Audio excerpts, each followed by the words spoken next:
Welcome to the show, Chairman of the National Jewish Assembly, Gary Mond. Gary, protesters should step back, according to Shabana Mahmood, but there will be no ban. Essentially, the marches will be taking place, as far as we know. The damage has already been done.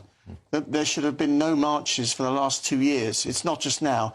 I fear that the situation is beyond redemption.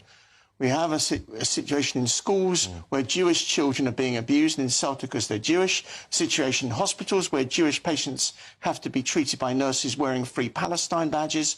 We have a situation in higher education where Jews are frankly frightened to go about their lawful studies because of being frankly terrorised by Islamic extremists. We have a situation in entertainment where we're seeing Jewish actors being discriminated against, and also in sport.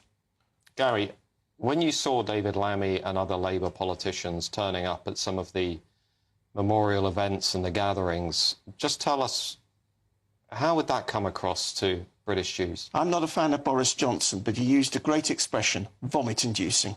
Right. That is how it come across. I'm just going to show our viewers what happened when David Lammy turned up today at one of these events.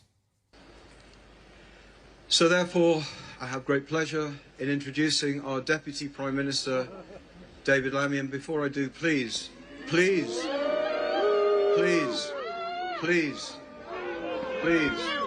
know how we all feel. We know how we all feel. Go to Palestine! Shame on you! Shame on you! Go to Palestine! Go to Palestine, you're not welcome here. Pretty loud, and that heckling did carry on throughout David Lammy's speech. I'm not remotely surprised. We have a situation where both this Labour government and the previous Conservative government have lacked the will to do anything about anti-Semitism. We see the actual outcomes I expressed earlier, but what should have happened is firstly, that the marches should never have been allowed, as they weren't allowed in France and Germany.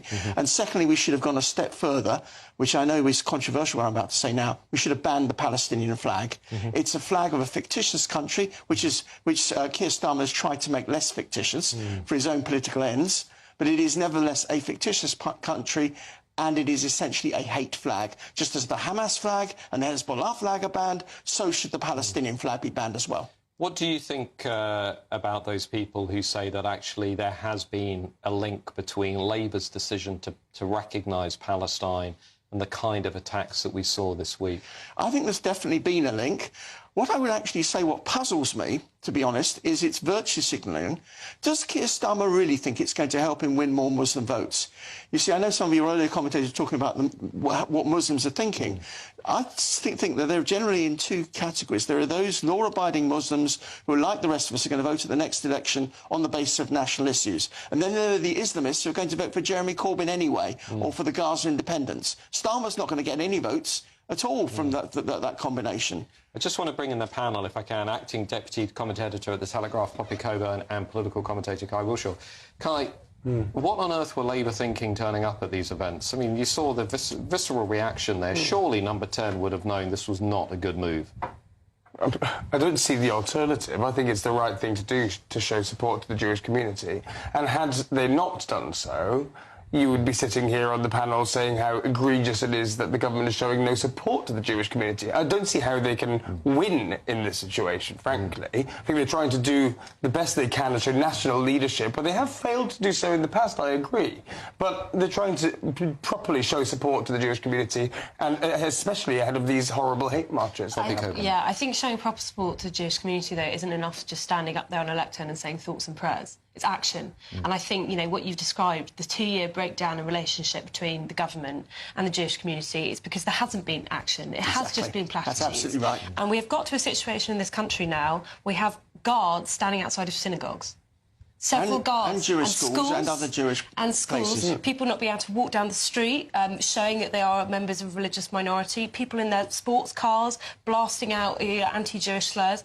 It is disgusting, and it has been equivocated against on the basis of electoral vote grabbing. I don't agree with that. That is true. You know that is true. The Labour Party is terrified that in some of its wards it will lose votes if it doesn't come out and full-throatedly support Gaza. So would you ban the marches as Gary suggested? Would you have banned these marches for the last 2 years? I think when it became clear that many of those people on the marches, even though the majority many of the people on the marches who were wearing prescribed flags, shouting out pro-Hezbollah chants, majority of people were chanting why are they in the pro-Hezbollah UK in the first place? Why are these people in the UK in the first place? There's been hundreds of thousands of people on these marches, and you're saying that the majority of them think that. Can I just quickly get back to this outrageous. point, Kai, about action? What do you want to see, Gary? What do British Jews want to see from this government going forward? The couple of points I made earlier about banning the marches and banning the flag, but also there is a question of whether the legislation in place is adequate to deal with anti-Semitic hatred. Yeah.